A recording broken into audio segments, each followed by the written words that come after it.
কত লাইট দাও কোন দিকে পাতে রে? কি বলতলি আমি রান্না করতে পারি না। ঠিক আছে নে পাত এর উপর ঢাল দেখি।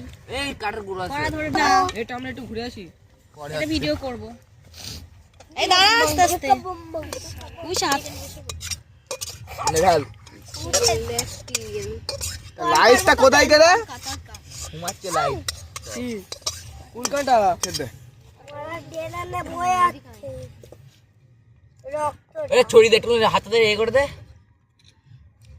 এই বড় হাত ছড়া দেখি একটু। তেল বড় হাত ছড়া একটা ফটো তুলি। না তো তেল কি লাল হয়? এই এর উপর সেই মিট মশলা দিতে হয় দেখছো সব হয়ে গেছে। ভূতের মাংস রান্না। রান্না ভাই আমি দারুন মাংস। তো ভূতের মাংস আমরা রান্না করে নিয়েছি। এখন সবাই ভূতের মাংস কষা খাবো। দাদু এখন নেই। তুমি আমার দিকে কেন লাইট মারছো? আমার দাদু মাংস রান্না করছে, আমরা তাই খাবে। মাংস আমরা রান্না করে নিয়েছি।